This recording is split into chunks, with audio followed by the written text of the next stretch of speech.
Profe Camilo Mat, modo magisterio, activo Mat. Ey, no es suerte, es disciplina diaria. Mientras otros duermen yo leo normativa. Casos pierdo en la mente activa. No improviso nada, aquí todo se practica. Simulacro duro, presión real. ¿Me lo dejan saber? Sí, señora.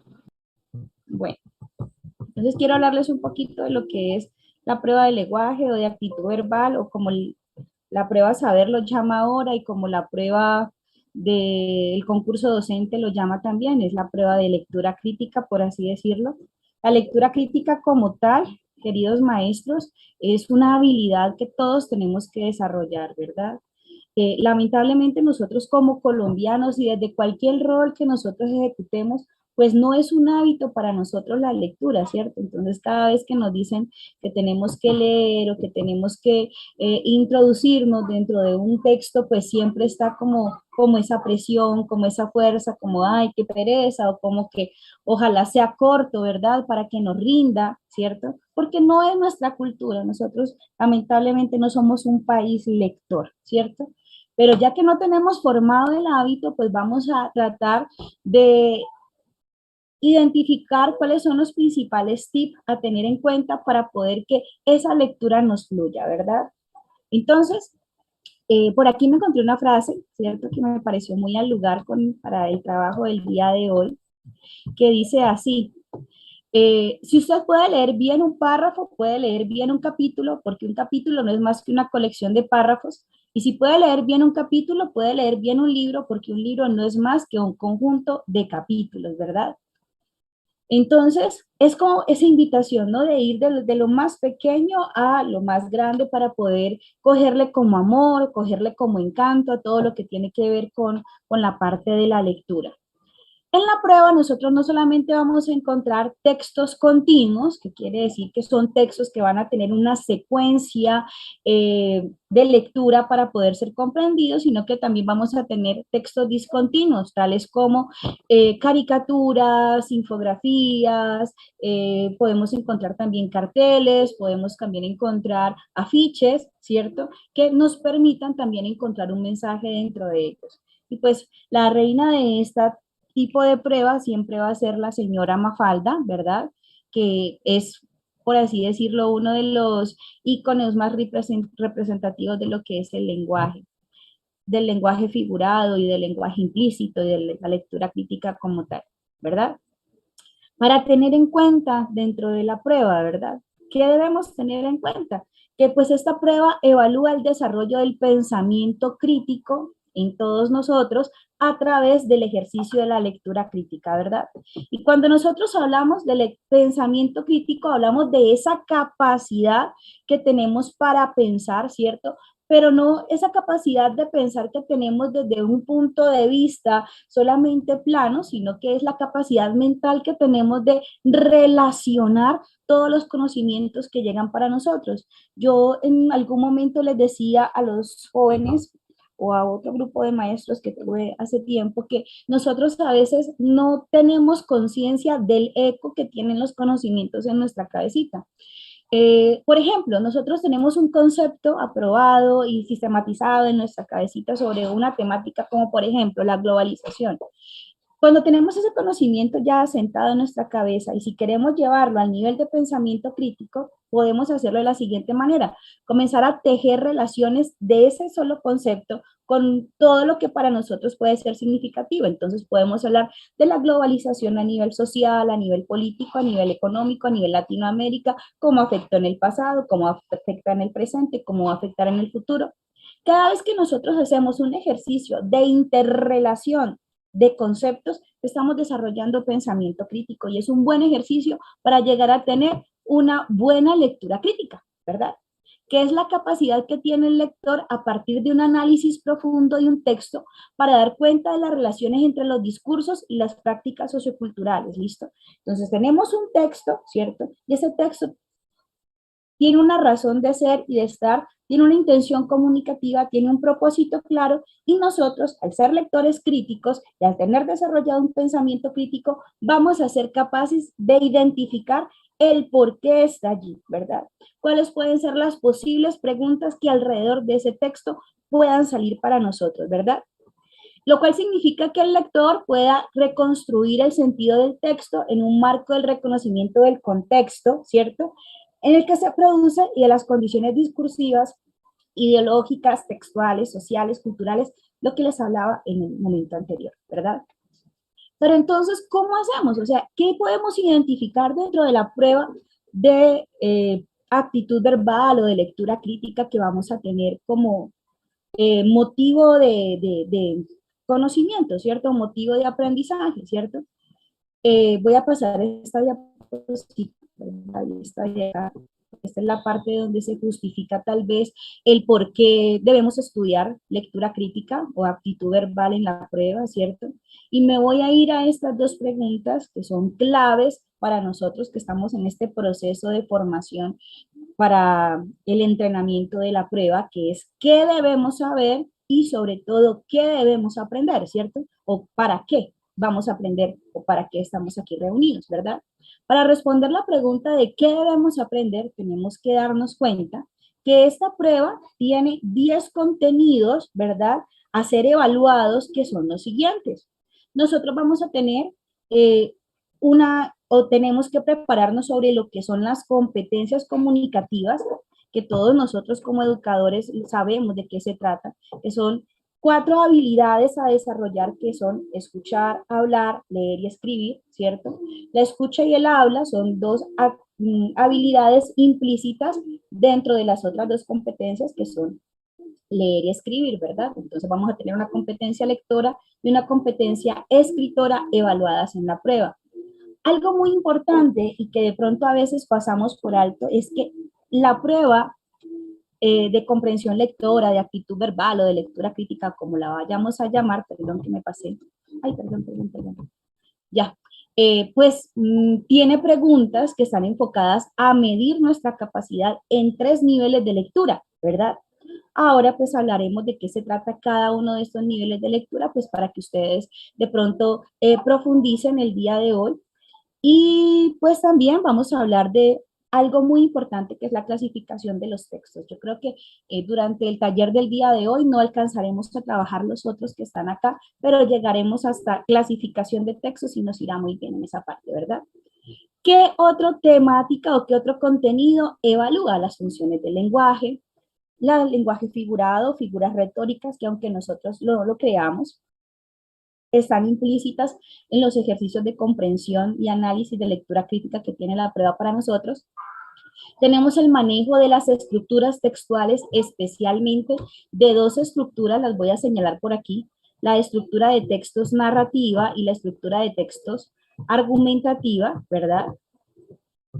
Que ambas hacen parte pues de lo que son la clasificación de los textos, que es lo que vamos a ver el día de hoy en nuestra clase como tal, y en donde haremos mucho más énfasis. Vamos a tener también más adelante pues una explicación sobre la importancia de los conectores, algo que nosotros nunca nos han enseñado en el colegio, ni nos enseñaron en la universidad, tampoco, que es la identificación de los juicios de valor en los textos, y otra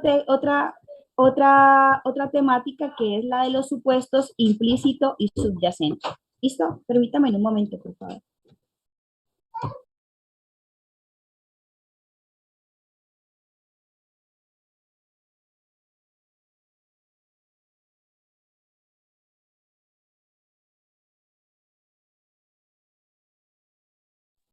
Qué pena, pero es que por acá hay como una caravana y ahí no sé si alcanzan a escuchar como una sirena, entonces por eso apagué la cámara un momentito y el sonido. Espero que no cause interrupción para nosotros en este momento. Bueno, entonces me devuelvo, mis queridos maestros. El día de hoy vamos a hacer énfasis en el trabajo de lo que son los niveles de lectura y la clasificación de textos, y posteriormente, si tenemos la oportunidad de reunirnos en otro momento, pues hablaremos de cada una de estas temáticas, ¿cierto? Porque esos son los contenidos que tiene la prueba saber, perdón, la prueba de evaluación docente para ofrecernos a nosotros o para la oportunidad de evaluarnos a nosotros. ¿Bien?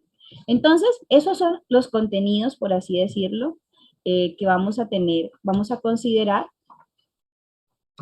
Y entonces también vamos a hablar, perdón, vamos también a hablar de Acuérdese que teníamos otra preguntita que es qué debemos saber y la otra es qué debemos aprender, ¿cierto?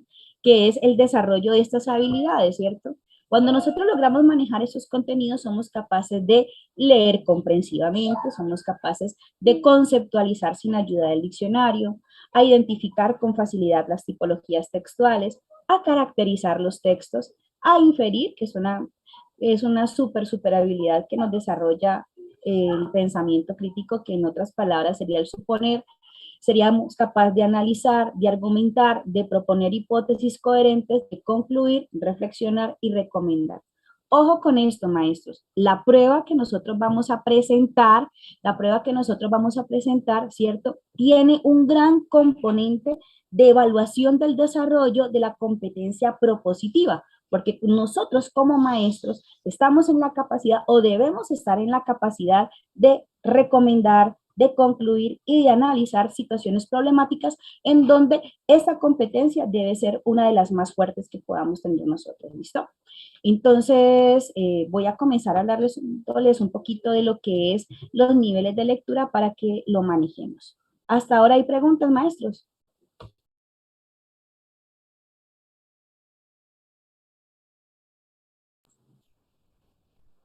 Hola, profe. Yo creo que están deshabilitados los audios, me parece. Muestre, miro. Sí, profe, están deshabilitados. Deshabilitados. Si quiere los habilito un ratico. Pues sí, maestro, me parecería bueno para saber. Vale. Ahí están habilitados. Sí, señor. Todo claro, Buenas profe. noches. Todo claro, profesora. Sí, no hay pregunta. Todo claro, muchísimas gracias. Todo muy claro, profe.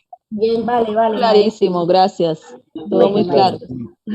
Entonces, como les decía, ¿cierto? Este desarrollo de estas habilidades, maestros, es tan importante y sobre todo darle a la parte de la competencia propositiva es uno de los aspectos que más evalúa la prueba, ¿cierto? La capacidad propositiva que te...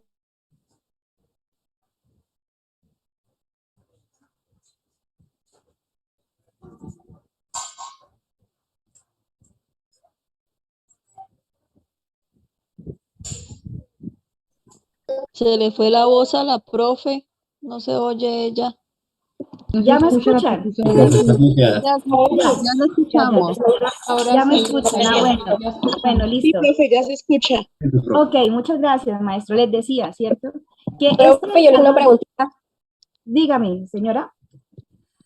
Aquí en cuanto dice suponer, ¿verdad?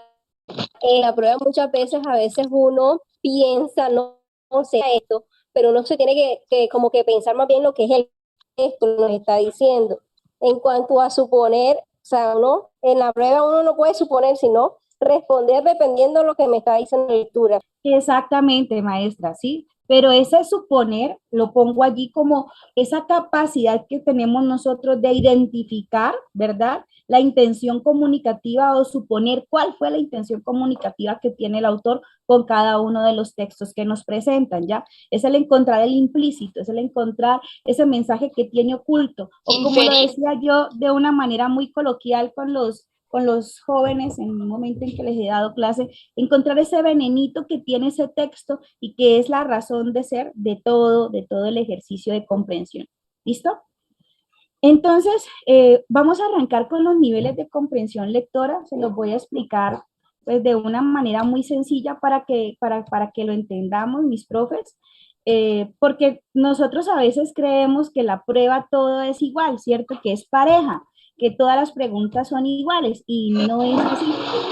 Las pruebas no todas tienen la misma intención, todas no tienen el mismo valor así a nivel, por así decirlo, de puntaje, ¿sí? Para que pues me entiendan de alguna manera. No tiene los mismos puntos o no se evalúa de la misma manera porque se evalúa dependiendo del nivel de lectura que quiera evaluar.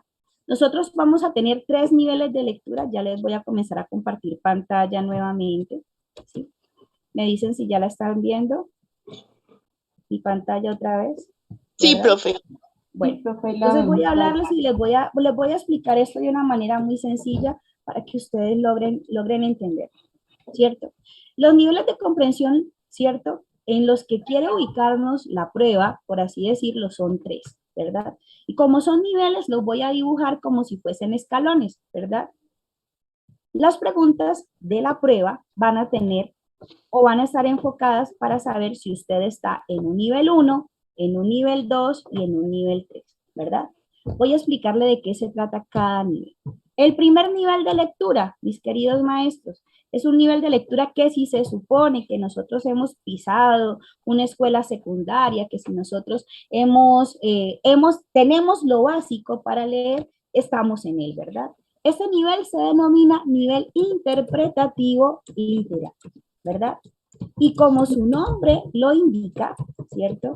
Vamos a encontrar preguntas cuyas respuestas se encuentran de forma literal en el texto. Con solo leer el texto vamos a tener ese contenido, ¿verdad? ¿Sí? Por eso les digo, es una pregunta de nivel 1, es una pregunta que más o menos puede costar 3 puntos por cada una, ¿cierto? Pero si tenemos un ejemplo, tenemos 10 textos, ¿verdad? Para evaluar, tenemos aproximadamente entre 7 y 10 textos para evaluar esta competencia lectora.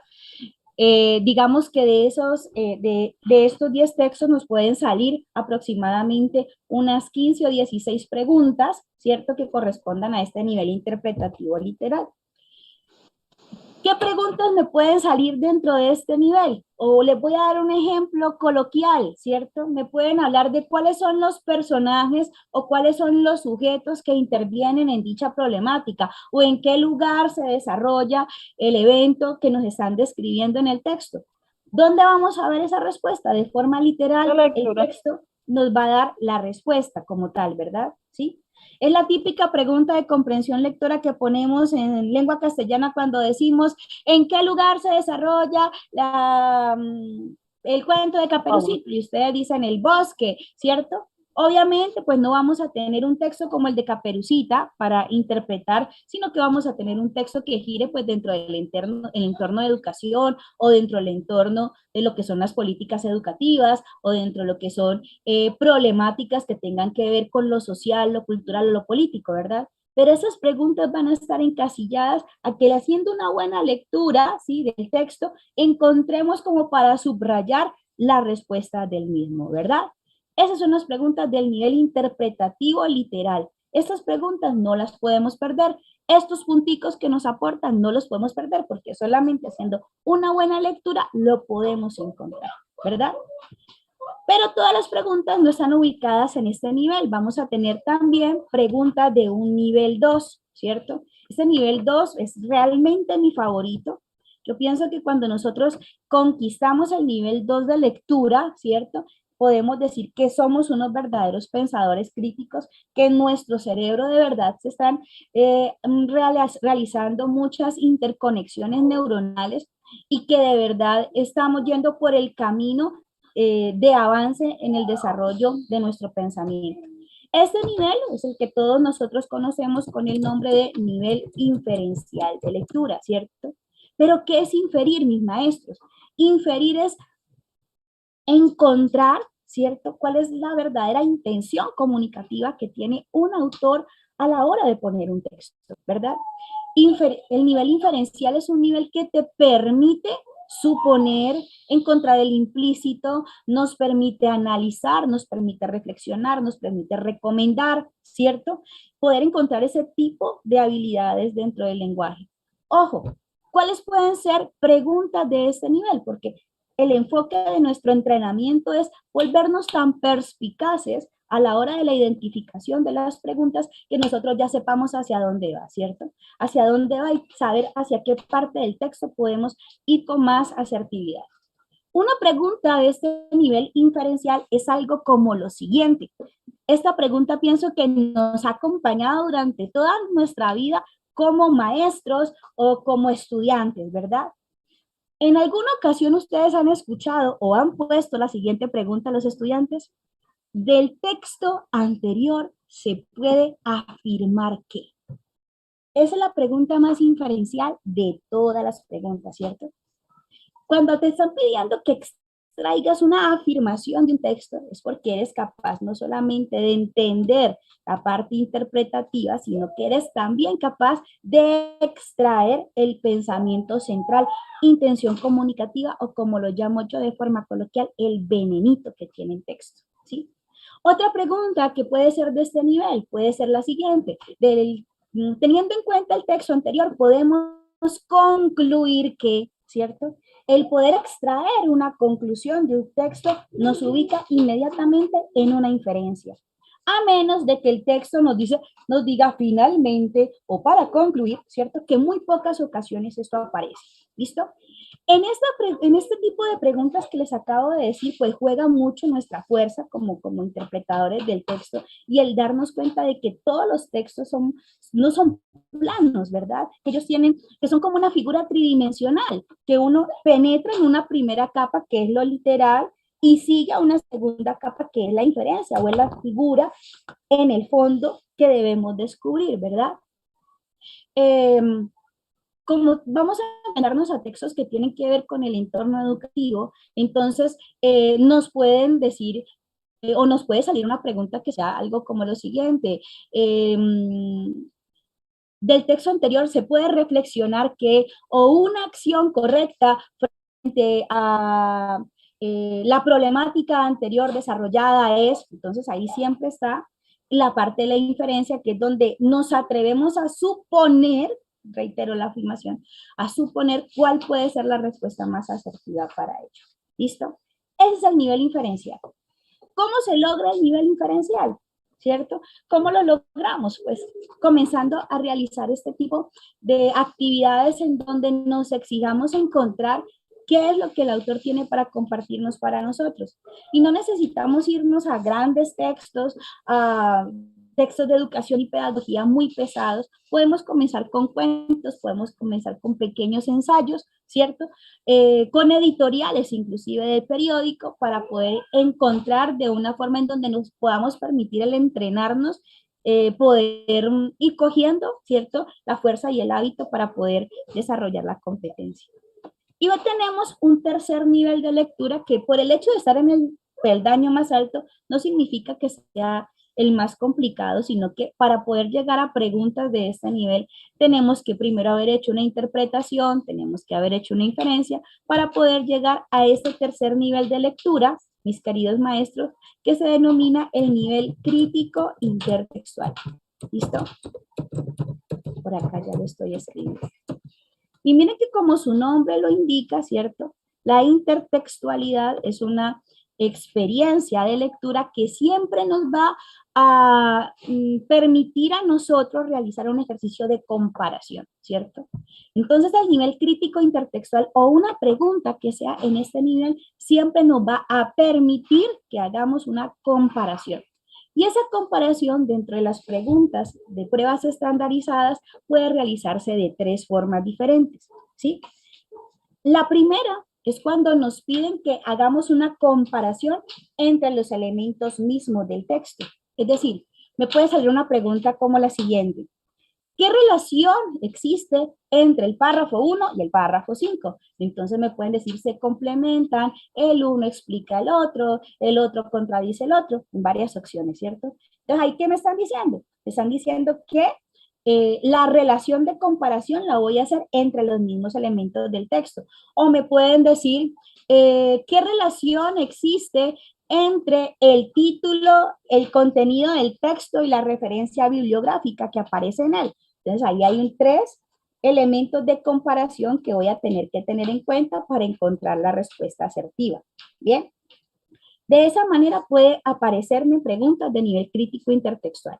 Pero también cuando me aparece texto 1 y texto 2, ¿cierto? Que en la mayoría de pruebas aparece que tenemos, cuando nos aparece un texto 1 y un texto 2 de la misma temática, quiere decir que vamos a tener que reencontrar o las preguntas van a estar dirigidas hacia este nivel 3, que es el crítico intertextual, en donde vamos a tener que encontrar similitudes y diferencias entre los elementos mismos del texto.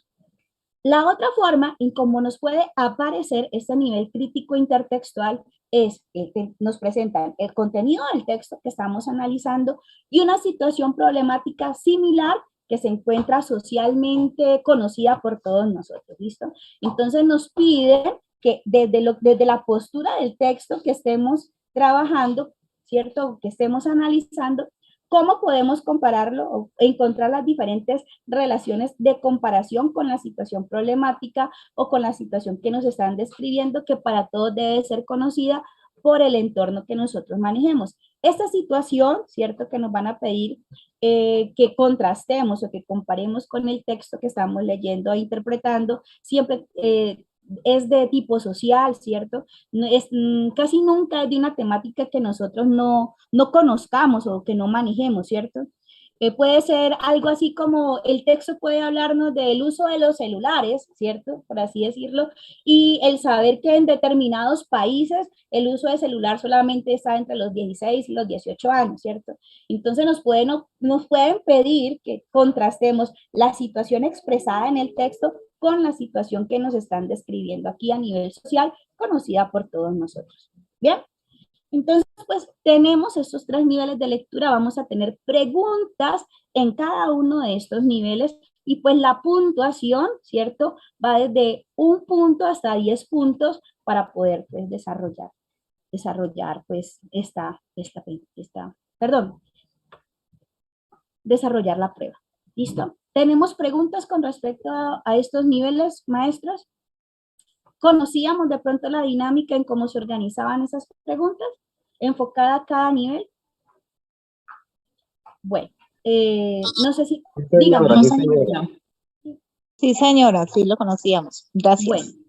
Bueno, entonces pues vamos a comenzar a ver de pronto el tercer elemento pues para considerar dentro de esto, que es entender lo de las tipologías textuales, ¿verdad?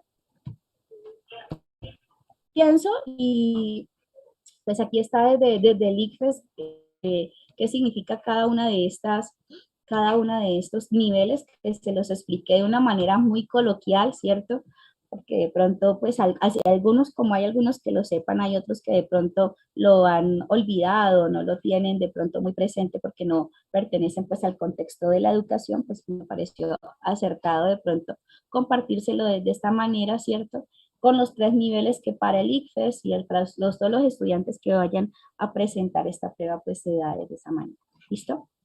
Y pues, mis queridos maestros, pienso yo desde mi conocimiento de la prueba, que el secreto para ser asertivos, para poder ir a la fija, ¿cierto? Para poder desarrollarnos bien en cualquiera de estos niveles de lectura, es poder identificar cuáles son las características propias de cada estructura de texto. Entonces, para esto, pues nos vamos a devolver por allá a la época en la que estábamos en el bachillerato, en donde las maestras nos hablaban de la clasificación de los textos. Y lo primero que tenemos que recordar es que los textos, ¿cierto? En estos momentos los vamos a clasificar en 2 familias. La familia de los textos académicos, ¿cierto?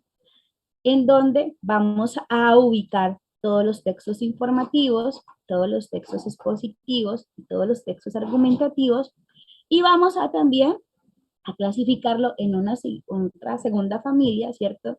Que es de pronto la que más conocemos nosotros, que es la familia de los textos literarios, en donde vamos a tener pues la clasificación propia en los géneros literarios, narrativo, lírico y dramático, y pues los subgéneros que se desprenden de ellos.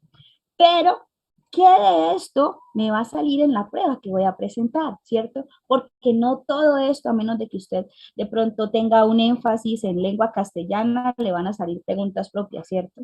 Y eso que ahora, pues, la estructura ha cambiado muchísimo y ya nada tiene que ver como de una manera conceptual propia, sino que todos son situaciones en donde nosotros, desde nuestra experticia, comenzamos a mostrar cómo podemos abordarles. Pero en lo que sí puedo darles fe, mis queridos maestros, por el análisis que he podido desarrollar de la prueba, es que el conocer o el identificar una tipología textual casi que nos garantiza que podamos ser capaces de inferir o identificar las posibles preguntas que me puedan salir del mismo. ¿Listo? Porque una pregunta perdón, las preguntas que le salgan al texto informativo, si es un texto informativo que tenga, no van a ser las mismas preguntas que me salgan en el texto argumentativo, no van a ser las mismas preguntas que me salgan en el texto expositivo, y un texto expositivo no le van a salir las mismas preguntas que le van a salir a un texto narrativo como tal. Por ende, el conocer la estructura de cada uno de ellos nos va a garantizar identificar qué preguntas me pueden salir en cada una de las situaciones de comprensión. Bien. Entonces, ¿qué es lo propio dentro de la prueba para que nosotros lo conozcamos? ¿O qué es a lo que nos vamos o lo que nos puede salir para que nosotros lo conozcamos? A nivel, miren la selección que hace acá, ¿cierto? A nivel de estas tipologías textuales que estamos viendo aquí, los que van a bailar en la prueba que vamos a presentar van a ser los informativos, los expositivos, obviamente el argumentativo, que es el rey de toda prueba de comprensión lectora o de actitud verbal o de lectura crítica, el rey va a ser el texto argumentativo, y de la familia de los textos literarios, por así decirlo, nos va a salir a bailar un poquito del texto narrativo, un poquitín, ¿cierto? Y más cuando la prueba de nosotros, pues es una prueba de tipo académico, ¿cierto? Que quiere buscar la evaluación de nuestras competencias comunicativas, ¿verdad? Entonces vamos a tener a estos tres tipologías textuales y el de los literarios, del narrativo, que nos va a salir a bailar dentro de la prueba o que posiblemente nos van a salir preguntas con textos con ellos, como ellos, ¿verdad? Entonces, miremos al lado de acá la siguiente diapositiva, en donde mirábamos o vamos a mirar qué tipos de textos me pueden aparecer. Entonces, para los informativos, ¿cierto? Ahí tenemos la característica propia de él, es que siempre nos van a explicar un tema, un procedimiento o una situación y sobre todo me van a dar información.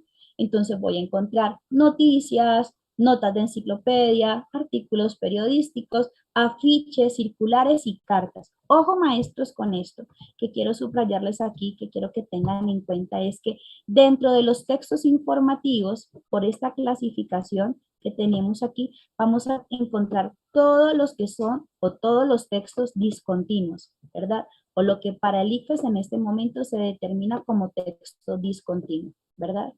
Caricaturas, afiches, carteles, infografías van a estar dentro de esta clasificación de texto discontinuo, ¿bien? Vamos a tener también, pues obviamente, me imagino que nos irán a salir más o menos unos 2 textos narrativos, ¿verdad?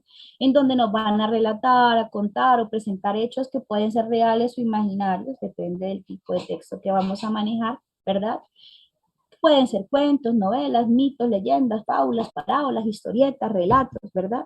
¿Qué es lo que más está saliendo, cierto? Nos puede salir un mini cuento, ¿quién va a creer, verdad? Nos puede salir un mini cuento, nos puede salir un fragmento de novela, ¿verdad? Nos puede salir una fábula, pero una fábula como mini cuento, estilo Augusto Monterroso, ¿cierto? Y pues nos pueden salir situaciones, problemas, ¿cierto? Representadas en anécdotas para que nosotros desarrollemos la competencia propositiva o también nos pueden aparecer historietas, ¿bien? Tenemos también pues el rey de la prueba, el temidísimo texto argumentativo que no solamente a nivel de interpretación nos saca tantas canas, sino a nivel de escritura como tal. ¿Cierto? Que su característica principal es convencer por medio de la lógica sobre una idea, tesis, opinión o punto de vista, ¿cierto? Entonces ahí vamos a encontrar, todo esto lo vamos a encontrar a nivel de fragmento, ¿no? Fragmentos de ensayos, fragmentos de artículos de opinión, fragmentos de reseñas, fragmentos de editoriales de periódicos, ¿cierto? Que puedan servirnos para evaluar. ¿Listo? Y también nos vamos a encontrar con textos expositivos, ¿cierto? Por allá en la pedagogía conceptual, en la pedagogía dialogante, pues de los hermanos de Subiría, nos hablan de ellos como textos conceptuales, ¿verdad? Que dan y ordenan instrucciones y explican procedimientos, pero sobre todo la función principal de los textos expositivos es conceptualizar, ¿sí? Explicar conceptos. Entonces, cuando tenemos un texto que nos clasifica, que nos conceptualiza, que nos está definiendo, pues estamos teniendo un texto de tipo expositivo. Ojo, maestros, que por la misma estructura, por las mismas cualidades que tienen los textos, a veces o en algunas circunstancias nosotros, a pesar de nuestra experticia, ¿cierto? En la interpretación textual, llegamos a confundir textos argumentativos con textos expositivos. ¿Me entienden esto? ¿Sí? Y no es para darnos látigo, ni mucho menos, sino que es aquí en donde de verdad se ve la magia que nosotros podamos adquirir en un entrenamiento para la prueba, ¿cierto? El identificar cada una de las condiciones de estructuras textuales que nos permitan ir a la fija y no perder estos puntos que tienen sobre todo que ver con la diferenciación textual. ¿Preguntas hasta aquí, mis maestros?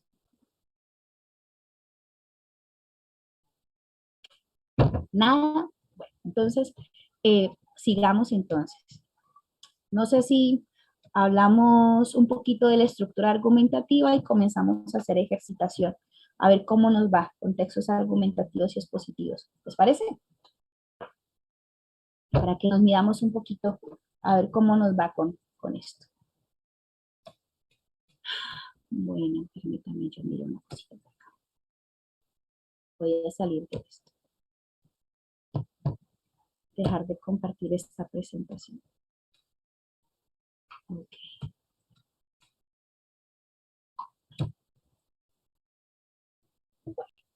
Si estoy hablando muy rápido, me dicen, porque yo tiendo a hablar muy rápido de las cosas y a veces como que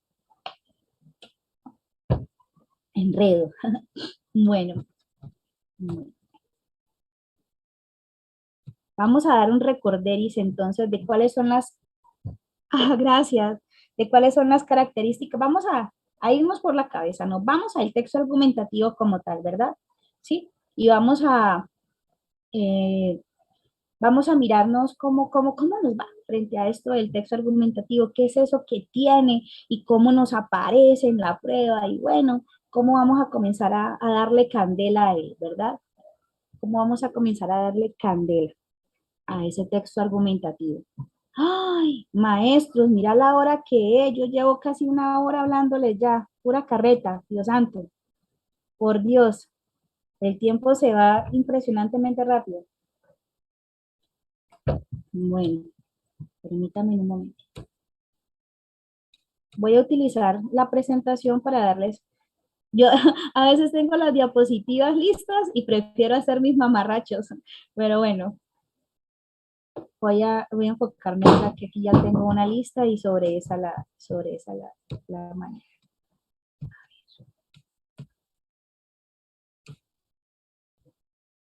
Profe, ¿desbloqueo los micrófonos o los dejo así? Maestro, pues no sé, a mí me parecería chévere que los maestros de pronto pudiesen preguntar. Voy a bloquearlos. Entonces, si quiere usted los nombra con nombre propio para que a cada uno levante la manita y no los abran al tiempo, porque eso es lo que nos hace cerrarlos, ¿vale? Vale, listo, maestro. Sí, y además, como le decimos a nosotros, a los muchachos, ya estamos grandes, ¿no? Entonces, podemos hacer un buen manejo de lo que nos dice. Entonces, comienzo a compartir nuevamente pantalla. Ahí me disculparán. Ya están activados. Profe. Buenas noches, profesora. Buenas noches, mi maestro, cuénteme. Bueno, muy buenas sus apreciaciones. Yo quería como que de cada texto, que usted está explicando, presente una pregunta Vale. de cada texto que está explicando, una pregunta de las que salen en el examen. Una pregunta listo. como hace el profesor Guevara, que le presenta la pregunta y enseguida le explica. Bueno, ¿qué vamos a hacer? Dime. ¿Qué vamos a hacer? Pues como les digo, quiero que hablemos de cada una de las estructuras. Hoy no vamos a alcanzar a hablar de todas, ¿cierto? Vamos a hablar, por ejemplo, de la estructura de donde más va a salir material, que es la estructura argumentativa, y pues basándonos en esta estructura argumentativa, pues les voy a presentar unas preguntitas que pueden aparecernos dentro de la prueba, ¿listo? Entonces voy a sacar por aquí una diapositiva. Me dicen si ya estoy compartiendo. Profe, buenas noches. Buenos días, buenas noches. Buenas noches, profe. Muchas gracias de antemano a usted y al profe Eduardo, al profe David, por las capacitaciones. En mi caso particular, tengo muchas dificultades con las analogías, profe, con videos, muchas cosas, pero la verdad no puedo con eso. No sé si de pronto vayamos a ver cómo abordar una analogía. Sí, vamos a trabajar también a pesar de que he analogías visto más muchos adelante. videos, Pero ¿por qué no se sé cómo adelantan? manejarlo. Ella está hablando de un tema. Sí, claro, vamos a tener, si Dios permite, la oportunidad de trabajar con las analogías, ¿cierto? Y como les decía, las analogías son... No, no estoy opinando, pero es que ella está explicando un tema. Y preguntan de otro tema, si ella va a empezar a trabajar en preguntas de texto argumentativo, ¿para qué preguntan analogías? Suspenda los audios. Se está Suspenda preguntando. los audios. Parece que no estamos grandecitos, como dijo la profe. Sí, profe, toca cerrar los audios. Bueno, maestro, entonces permítame, por favor. Voy a cerrar los audios y al final lo prendemos otra vez, ¿vale? Vale, vale. Profe. Gracias. Un poco loco. Mejor así.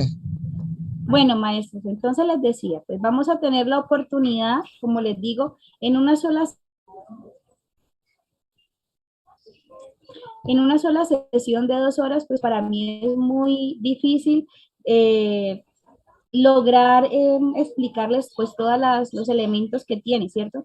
Maestra, tú que me hablabas ahora de las analogías precisamente como son ejercicios comparativos, que son ejercicios de el nivel crítico intertextual, porque son comparaciones y son relaciones entre elementos textuales, ¿cierto? Pues vamos a tener un espacio propio donde podamos llegar a ese nivel y podamos trabajarlo de una manera para poder que no solamente tú, sino todos los maestros que en algún momento presenten la dificultad, pues puedan hacerlo. ¿Listo? Las preguntas que tengan, mis queridos maestros, pues por favor me las van escribiendo por el chat, ¿listo? Para poder tratar de explicárselas, ¿listo? Ustedes están viendo por acá, es mi querido hijo, ¿cierto? Que quiere mostrar una nave. A ver, hijo, muéstrame tu nave. No es una nave, es un robot que Ah, hice. es un robot, está muy hermoso, mi amor. Ahora me explicas cómo funciona, ¿listo? De la gana que tenemos de hacer las cosas bien, ¿listo? Bueno. Bueno, maestros, entonces quiero hablarles de la estructura semántica argumentativa, ¿listo? ¿Qué es argumentar, maestros? Argumentar, mis queridos maestros, es tener la capacidad de sustentar, ¿cierto? Por medio de razones, de explicaciones, de ejemplos, un pensamiento que es de tipo subjetivo, ¿cierto? Se lo voy a explicar a mi manera, ¿cierto? Y como si lo estuviera haciendo para chicos de secundaria, porque ¿saben cuál es el pecado más grande? Nosotros los educadores, el pensar que porque ya tenemos o ostentamos un título de educación superior, ¿cierto? En cualquier nivel, tenemos todo aprendido. Entonces yo prefiero devolverme a la génesis del asunto, en donde de verdad nosotros teníamos cómo aprender a hacerlo para poder que desde allí comenzamos a pulir el diamante, por así decirlo. Cuando uno llega a la universidad, maestros, los profesores dan por hecho que usted sabe escribir textos argumentativos, entonces te ponen de esta conferencia un ensayo, de esta conferencia o de esta película o de este artículo, por favor, tienes que hacer una reseña crítica, entonces ahí es donde uno dice, oh, por Dios, pero ¿cómo se hace esto? Entonces comienza aquí a referenciar, que comienza a mirar allá de donde copia y pega, ¿cierto? Pero la verdad, nos cuesta muchísimo trabajo el ejercicio de la producción textual. Y si nos cuesta trabajo el ejercicio de la producción textual, también nos va a costar trabajo el ejercicio de la interpretación textual de textos de tipo argumentativo. ¿Bien? Bueno, entonces, como les decía, entonces vámonos a la génesis, vámonos desde la explicación de qué es un texto argumentativo para que de ahí para allá pueda ser para nosotros mucho más comprensible un texto que nos aparezca con esta estructura y si de pronto también nos sirve, queridos maestros, en nuestros ejercicios de escritura para poder implementar un poquitico estos tips para poder mejorar nuestra producción, pues lo vamos a hacer. ¿Listo? Entonces hablemos, texto argumentativo, ¿cierto? Estructura textual argumentativa o macroestructura argumentativa, como la diría por allá el señor Teun Van Dyck, porque todo esto de las macro, las micro y las superestructuras textuales, pues tiene su razón de ser en la teoría del señor Van Dyck, ¿cierto? Pero como no nos vamos a ir a esa teoría, que de pronto ya nos va a sacar canas verdes, vámonos a la práctica. ¿Qué es lo que tenemos que saber de la estructura semántica? Por aquí con la tilde. Semántica argumentativa. ¿Listo? ¿Qué es eso, cierto? La estructura semántica argumentativa no es otra cosa que un texto argumentativo. Bien. Un texto argumentativo puede ser, como lo vimos en la diapositiva anterior, un ensayo, un artículo de opinión, un artículo científico, una reseña crítica, un editorial de periódico, ¿sí? Todos ellos son textos argumentativos. ¿Qué es lo que tienen en común? Que tienen las mismas partes. Lo que se le ponen son moños y adornos dependiendo de la intención comunicativa del autor y de la estructura, de la macroestructura que lo acompaña. Bien, permítanme una cosita acá. Sí, claro, maestro. Claro, claro. La señora Adriana me está diciendo que en biología se trabaja con esa clasificación, claro. En biología se trabaja sobre todo con clasificación, con 3 tipos de texto, maestra. Trabaja con textos expositivos, porque nos van a explicar o exponer conceptos propios de la ciencia, con textos argumentativos tipo artículos científicos, ¿cierto? Que obviamente van a ser argumentativos, y nos van a trabajar con textos de tipo discontinuo, tales como infografías, carteles, ¿cierto? Entonces, va muy al lugar lo que usted está diciendo. ¿Listo? Bueno, entonces, vámonos con el más duro, ¿cierto? Con el más duro de entender. Si nosotros somos capaces de identificar las partes de eso en un texto, maestro, lo demás va a ser para nosotros mucho más fácil. En lo argumentativo, ¿qué vamos a encontrar? Todos los textos argumentativos, todos, artículos científicos, artículos de opinión, reseñas, ensayos, ¿sí? Van a tener todos las mismas 3 partes. ¿Cuáles son esas 3 partes? Una primera parte a la que vamos a denominar la tesis, ¿cierto? Una segunda parte a la que vamos a llamar, mis queridos maestros, argumentos. Y hay una tercera parte a la que vamos a llamar conclusiones. Bien, todos los textos que presenten la estructura semántica argumentativa van a tener estas partes fundamentales. ¿Listo? Estamos hablando de lo fundamental. Y créame que la prueba no le va a... Cuando ya lleguen a la competencia específica del área, les va a preguntar de la competencia específica del área. Pero en esta prueba genérica, que es para todas las licenciaturas o para todas las áreas del saber, les va a preguntar en lo básico, les va a preguntar lo que es sencillo para todos. ¿Listo? Entonces tenemos esas 3 partes. Tesis, argumentos y conclusión. ¿Qué es cada una de ellas? Ahí es donde viene la parte fuerte, porque es así allí en donde voy a identificarlo. Maestros, se lo digo de corazón. Cuando tenemos un texto que tiene esta estructura semántica, nos va a salir una pregunta que nos indague si somos capaces de identificar la tesis de ese texto, si somos capaces de identificar los argumentos que sostienen a esa tesis de ese texto y si somos capaces de identificar las conclusiones. ¿Listo? O sea que si nosotros queremos en este momento tener 3 preguntas aseguradas de la prueba, aquí están. ¿Sí? Tesis, me van a salir una pregunta de la tesis, otra de los argumentos y otra de conclusión. Y imagínense que no solamente me va a salir un artículo científico, sino que también me va a salir un artículo de opinión. Entonces ya no voy a tener 3 preguntas, sino que voy a tener 6, porque tienen la misma estructura. ¿Se la pillan? ¿En dónde está la magia de conocer las estructuras semánticas para poder determinar las preguntas? Bueno, fácil. La práctica, me dice una maestra, y el tiempo apremia, tranquila, que con un solo texto trabajamos todo. Permítame un momentito. La tesis, Pensemos en la tesis. ¿Cómo me puede salir una pregunta que me indague sobre la tesis? Una pregunta que me indague sobre la tesis. Cuando me preguntan sobre el título de un texto, ¿cierto? Cada vez, ¿cierto? Que me pregunten si soy capaz de comprender el título o un posible título para el texto que estoy leyendo, siempre que me estén preguntando del título, me están preguntando por la tesis, ¿cierto? O cuando, ¿cierto? Me preguntan o me piden, ¿cierto? Que sea capaz de identificar una afirmación o pensamiento central del texto, ¿cierto? Cuando me piden que encuentre esto, pensamiento central, ¿cierto? O también lo llaman en las preguntas pensamiento central o una afirmación del texto. De esta manera se presenta la pregunta cuando me están indagando sobre la tesis. Ahora, cuando me preguntan sobre los argumentos, ¿cómo me pueden preguntar por un argumento? ¿O cómo me doy cuenta yo que es sobre un argumento?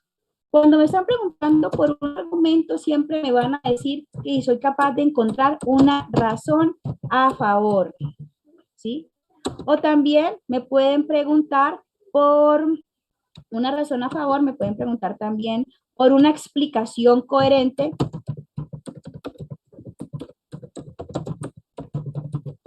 ¿Sí?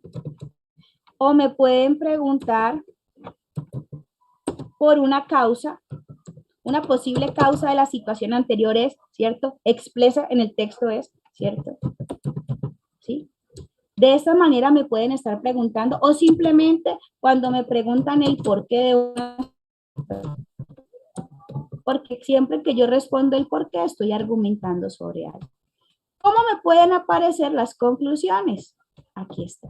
¿Cómo pueden aparecer las conclusiones? Cuando me piden que sea capaz de identificar una recomendación, cuando me piden que sea capaz de identificar una reflexión, cuando me piden que sea capaz de encontrar una propuesta de solución que corresponda a la situación del texto, me están pidiendo que identifique una conclusión del texto argumentativo. ¿Bien? O, pues, si aquí tenemos en los argumentos las causas, pues también en las conclusiones, pues vamos a tener los efectos. ¿Bien? ¿Listo? Bueno, entonces vamos con... ¿Por qué en algunas explicaciones del texto argumentativo hablan de la antítesis? Sí, pero no nos lo muestran en el mismo texto. Cuando nos preguntan de la antítesis o un pensamiento que pueda contradecir la tesis, es para que quieren garantizar, ¿cierto? Que nosotros hayamos identificado el pensamiento central. Entonces, si tenemos identificado el pensamiento central, pues vamos a ser capaces de una manera u otra de identificar cuál no es el pensamiento central o cuál fue una idea contraria a la que nos están compartiendo. Bueno, entonces voy a dejar de compartir esta diapositiva para irme a la de un ejemplo que tengo por acá de un texto que habla de un tema medioambiental, para que nos vayamos por algo sencillito, ¿bien? Ay, Dios. Bueno, vámonos con un texto que nos hable de una problemática medioambiental.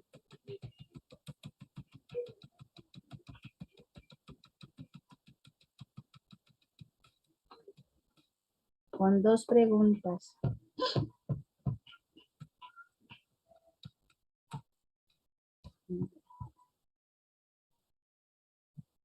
Por aquí, argumentativo es como defensa de algo, sí, es como la forma de sustentar o dar veracidad a un pensamiento, ¿verdad? Comienzo a compartir pantalla en estos momentos, me dicen si ya están viendo. ¿Sí? Bueno, vámonos con este texto, ¿listos? De este texto solamente hay dos preguntas, pero entonces está un poquito largo.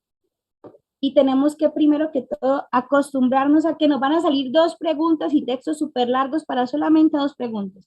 Entonces ahí es donde vamos a tener que fortalecer nuestra comprensión. ¿Listo? Este texto se denomina la contaminación marina. Se los voy a leer rápidamente.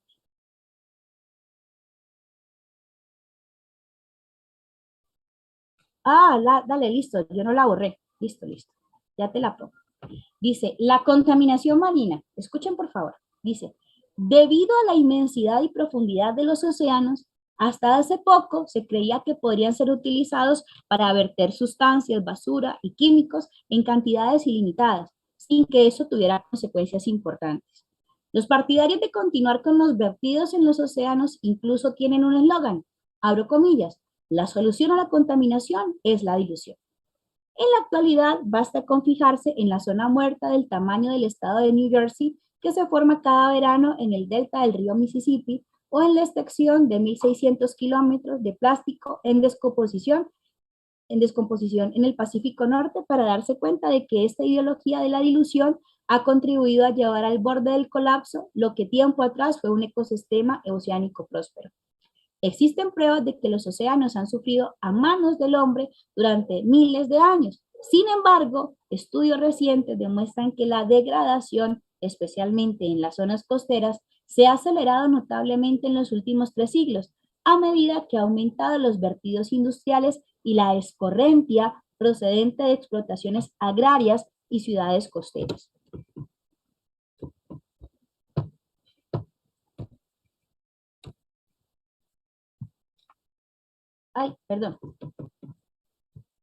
Perdón, maestros.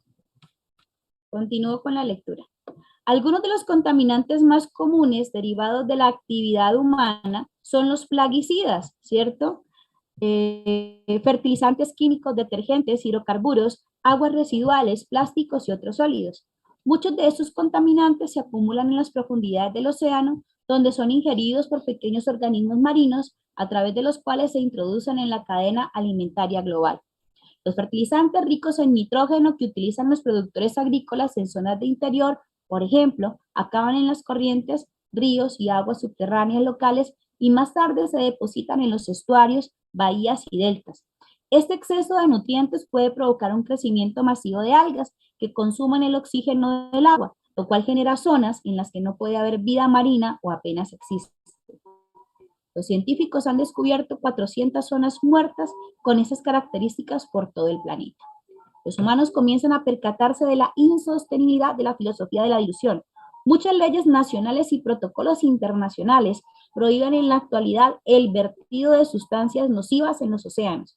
Si bien su aplicación es a menudo incierta, se están creando santuarios marinos con el fin de mantener ecosistemas marinos pristinos. Asimismo, se están llevando a cabo iniciativas aisladas que han logrado cierto éxito en la restauración de estuarios y bahías.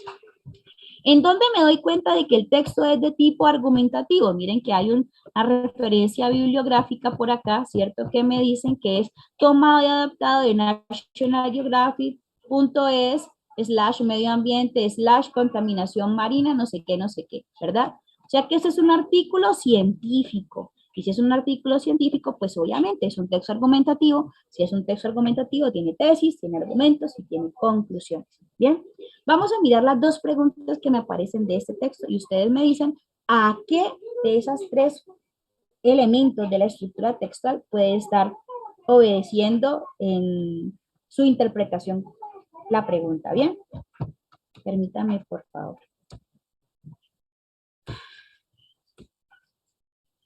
Bueno, miren tan chévere esta pregunta. Me dice, de acuerdo con el texto, ¿cuál es la causa inmediata de las zonas muertas en un océano? Si me está hablando de la causa, mis maestros, ¿de qué parte del texto argumentativo me está pidiendo que dé razón la pregunta? Los veo por el chat con sus respuestas. ¿De qué parte del texto? Argumentos, obvio, ¿sí? Argumentos, ¿cierto? Es el argumento. Entonces, se las voy a lanzar para votación, mis queridos maestros, para que ustedes encuentren la respuesta correcta, ¿cierto? ¿Listo? Me están preguntando por los argumentos, entonces me dicen, ¿cuál es la causa inmediata de las zonas muertas en un océano? Teniendo en cuenta el texto anterior. A, el exceso de nutrientes. B, la ausencia de oxígeno. C, la ausencia de vida marina. O D, la presencia masiva de algas. Vamos a ver cómo van esas votaciones. A ver. ¿Por qué no han respondido mis maestros? Si están respondiendo, ¿sí les aparece? ¿O se las lanzo nuevamente?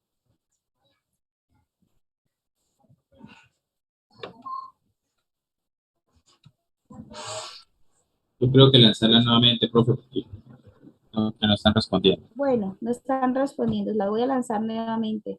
Aquí me dice que compartir. Bueno. Voy a volverla a lanzar.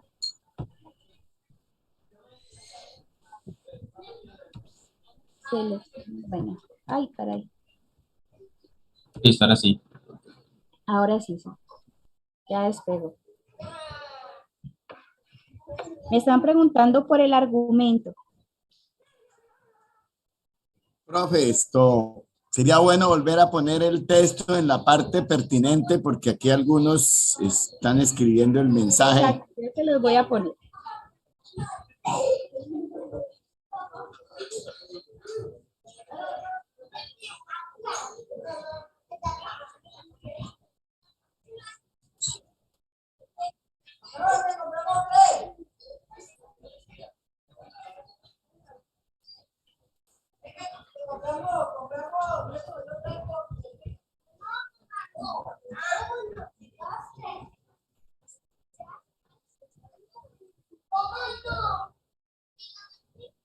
Esta parte es la que nos va a permitir encontrar la respuesta correcta. Esto que les estoy subrayando de aquí para abajo. Ay, perdón, se me fue la manita.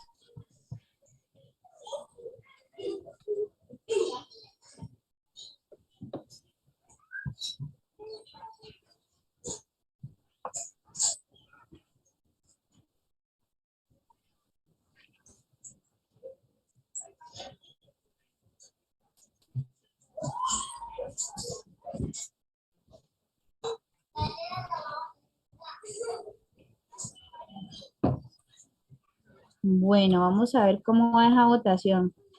Voy a ponerles nuevamente la pregunta.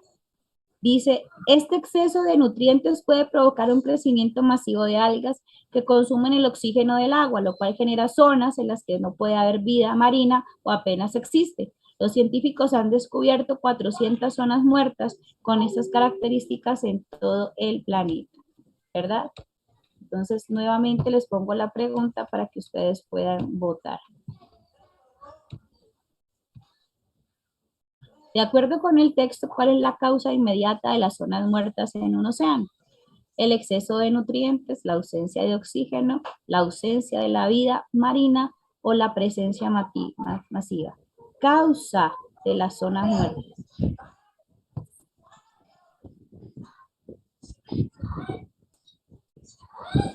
Ajá.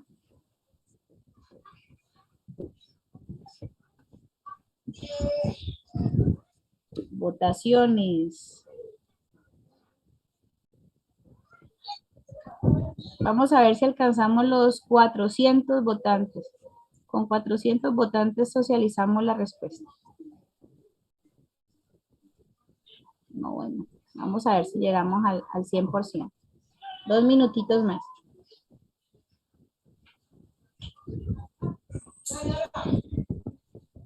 Y ese comportamiento en la respuesta está parejísimo.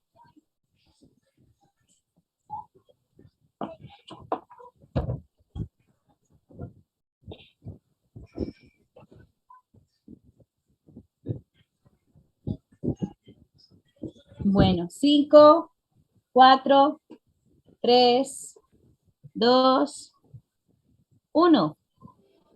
Finalizamos votación en estos momentos, maestros, con 433 votantes, ¿cierto? Compartimos los resultados.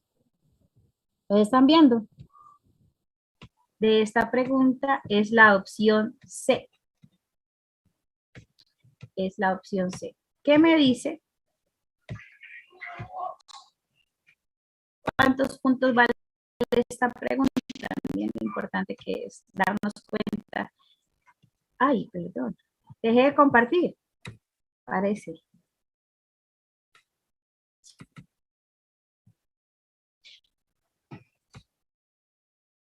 Esta pregunta es de nivel 2, es una pregunta inferencial. Miren que tienen 6 puntos, ¿cierto? Y la respuesta correcta es la opción C. Sin embargo, y pese a estas iniciativas, se requiere de un esfuerzo de mayor alcance para dar una solución definitiva al problema de la dilución. ¿El texto cerró con qué? ¿Con una recomendación o con una reflexión? ¿Recomendación o reflexión?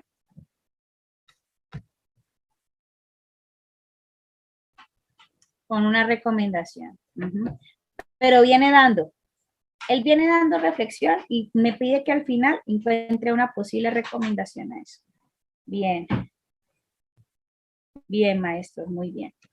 Bueno, entonces miren que vamos aprobando la teoría con la cual inicié mi discurso frente a lo que es el manejo de las tipologías textuales y el identificar una tipología textual hacia dónde nos puede dar para poder ser más asertivos a la hora de responder. Si este texto es argumentativo, entonces o me pueden preguntar por la tesis o por los argumentos o por las conclusiones. En este caso, en este texto, las dos preguntas que me hicieron, ambas inferenciales, una estaba hacia la parte de la identificación de los argumentos y la segunda hacia la parte de la identificación de las conclusiones. ¿Lo ven? Y es así, con cada texto podemos ver eso. No, Luis dice, ¿siempre tiene que ser recomendación seguida de reflexión? No, eso varía porque no hay algunos textos que no dan recomendaciones, simplemente dejan para que la gente reflexione y lo que me piden es sacar una propuesta o una recomendación o por el contrario me muestran recomendaciones y lo que me piden es reflexiones. Eso depende del estilo que esté manejando el autor del texto, ¿cierto? No tiene injerencia. La recomendación siempre es una propuesta. Siempre es una recomendación, siempre es una propuesta para contribuir a la mejora de una problemática. Catherine me dice que no entiende el uso del conector, sin embargo. Cuando nosotros tenemos conectores de contraste en un texto argumentativo, ¿cierto? Hablo propiamente del texto argumentativo, ¿sí? No necesariamente, si es de oposición, ¿cierto? Me está diciendo que es una idea diferente, que es opuesta, pero, ¿cierto? Miren, aquí lo estoy utilizando yo, el conector, pero no necesariamente que sea opuesto a lo que me está diciendo que lo anterior es válido o inválido, ¿entiendes? Porque las dos cosas pueden ser válidas. Que la una no puede estar de acuerdo con la otra, sí, pero ambas son válidas. Por eso pongo el conector de contraste. ¿Listo? Por eso pongo el conector de contraste. Usted es el que determina si esto es válido o esto es válido. ¿Sí? El conector de contraste lo único que hace es mostrarle las dos ideas en contraposición. ¿Verdad? Bueno. Vamos con un último texto, también es de tipo argumentativo, permítame. Vamos con este, también es obviamente de tipo argumentativo y pues es de una temática también de tipo social.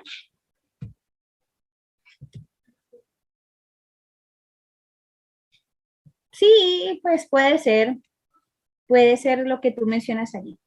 Este texto se llama Más cárcel, más justicia.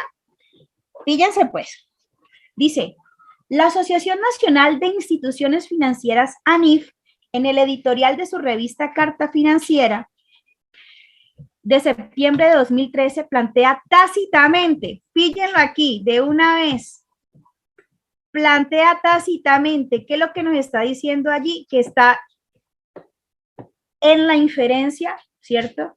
La siguiente tesis, a mayor tasa de encarcelamiento TE, que es la cantidad de presas por 1000 habitantes, mayor es la eficiencia del sistema penal. El editorial no desarrolla en detalle la tesis, pero es la conclusión que se desprende de que al hablar de la debilidad de la justicia colombiana, remita a un gráfico que compara la situación carcelaria de 3 países. Estados Unidos, al que califica de eficiencia alta, porque tiene una tasa, una TE de 503, Colombia, que sería de eficiencia baja, pues su TE es de 1170, y en la mitad Chile, que sería de eficiencia media, por tener una TE de 304. Estas cifras son discutibles, pues varias fuentes señalan que la TE de Estados Unidos es cercana a 700 y la de Colombia a 250, pero la tendencia presentada por la NIF es correcta. La TE de Estados Unidos es altísima, la de Colombia es mucho más baja y la de Chile está en la mitad. ¿Significa eso que Estados Unidos tiene por ello un sistema penal más eficiente?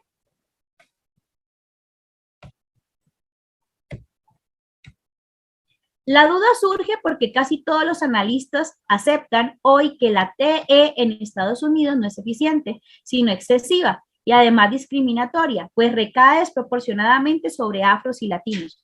Y por eso hay esfuerzos serios por reducirla, no solo por el sufrimiento injustificado que provoca, sino también por sus enormes costos económicos. El Attorney General, que es una mezcla de fiscal general, ministro de Justicia, presentó a inicios de 2013 una iniciativa que busca reducir la población carcelaria con penas más bajas y medidas alternativas para muchos crímenes no violentos. Lo anterior sugiere que la tesis de la ANIF no es solo analíticamente errada, sino políticamente riesgosa, pues sugiere que Colombia debería imitar las políticas masivas de encarcelamiento de Estados Unidos, cuando ese país está abandonando esa estrategia. Miremos nuevamente la referencia bibliográfica. Me dice que esto es de un señor o un columnista que se llama Rodrigo Uprinmi, ¿cierto? Y es tomado y adaptado de www.justicia.org. no sé qué, ¿cierto? Esto es un artículo de opinión. Y si es un artículo de opinión, también es un texto argumentativo y también tiene tesis, argumentos y conclusión. Aquí lo que me está diciendo él es, pille, la tesis está dada por el mismo texto, ¿sí? Aquí me está diciendo cuál es la tesis, ¿cierto? O qué es lo que él quiere que la gente opine sobre eso. Plantea tácitamente la siguiente tesis: a mayor tasa de encarcelamiento, que es la cantidad de presos por 1000 habitantes, mayor la eficacia del sistema penal. Él quiere que pensemos sobre eso. ¿Será que a mayor personas encarceladas quiere decir que el sistema penal, ¿cierto?, es más eficiente? Entonces, él nos hace, porque es un artículo de opinión, nos hace pensar si lo que él está diciendo, ¿cierto? O lo que él se está preguntando, ¿es verdad o no? Entonces, él comienza a hablar, comienza a argumentar. Esto, ¿cierto?, es posible o no es posible por esto, por esto, por esto. Y al final concluye desde su reflexión personal. Bien, vamos con unas preguntas. Miren aquí. ¿Se acuerdan lo que les decía a los conectores? Vamos a ver si alguien estuvo pillín cuando hablábamos de los conectores. ¿Se acuerdan de qué? ¿Para qué me sirve este conector que estoy señalando aquí? Este conectorcito, pero es un conector de contraste, ¿cierto? Es un conector de contraste. Ajá, contradecir. Entonces, pero píllese, que como es un texto argumentativo, él tiene que mostrar las dos cosas, como les decía ahora. En el enunciado, pero la tendencia presentada por la NIF es correcta. El término subrayado contribuye a. ¿Para qué me sirve el conector pero en este texto? A. Señalar la invalidez de una tesis posterior. O sea, me está diciendo que lo que sigue después de él no es válido. O refutar la validez del juicio previo, o sea que el pensamiento que hay antes de él no es claro o no es correcto, o relativizar la validez de una premisa posterior, o me está diciendo esto es relativo, ¿cierto? Es como consecuencia de esto, ¿sí? O me está diciendo o me está indicando la validez de una información previa. ¿Listo? Miremos en dónde aparece el conector pero para poder que miremos cómo se da la respuesta. ¿Listo?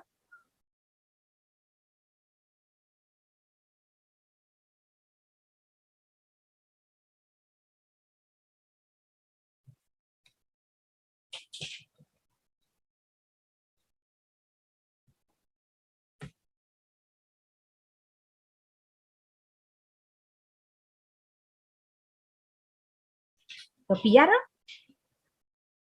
Vamos con las opciones de respuesta para que vayamos a otra.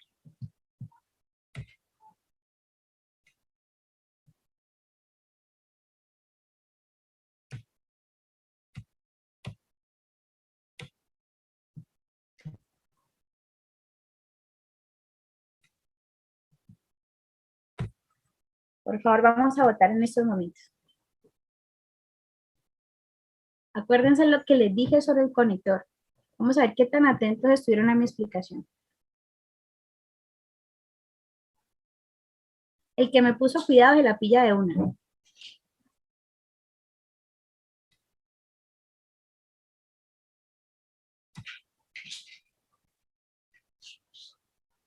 Ok, Ángela, ya lo pongo.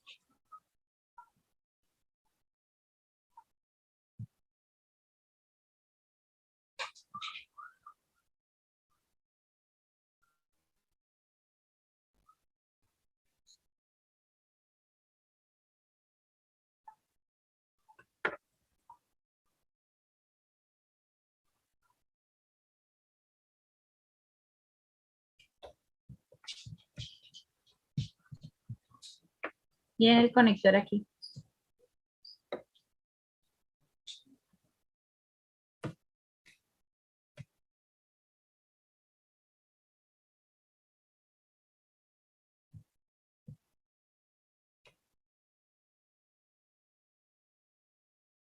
Willy ya se la pilló.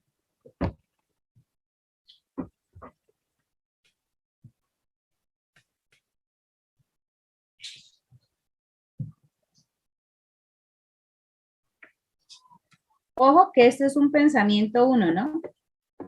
Y aquí hay un pensamiento 2. El conector que es este me está contrastando en los dos.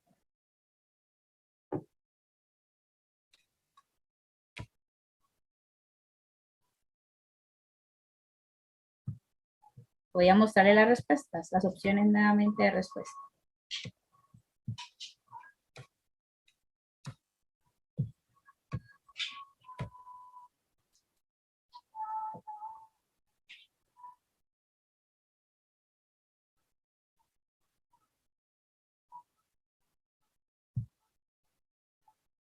¿Cómo van mis votaciones?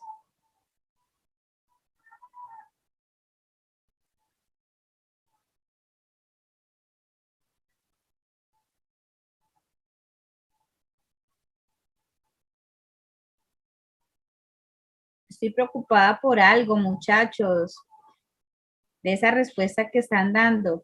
¿Saben? Con esa respuesta que ustedes están poniendo aquí en la votación, según lo que estoy viendo, es que no hay opción E. A mí se me fue ponerle la E, pero solamente es opción D. ¿Listo? Ya no pueden votar la E porque no existe.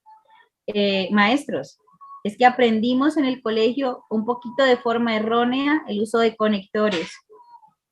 Entonces, para mí, este diagnóstico que estoy haciendo con ustedes me impulsa a que en mi práctica como maestra de secundaria les maneje a los chicos, ¿cierto? Un poco más el uso de los conectores.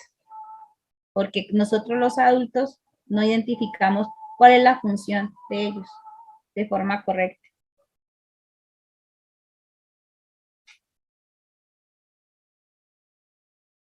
¿Listo? 5, 4, 3, 2, 1. Finalizamos votación. Se cerró la votación, comparto resultados. Miren cómo quedaron de parejas. La B y la D. Una de ellas es la respuesta correcta y otra es la equivocada, ¿cierto? La respuesta correcta, mis queridos maestros,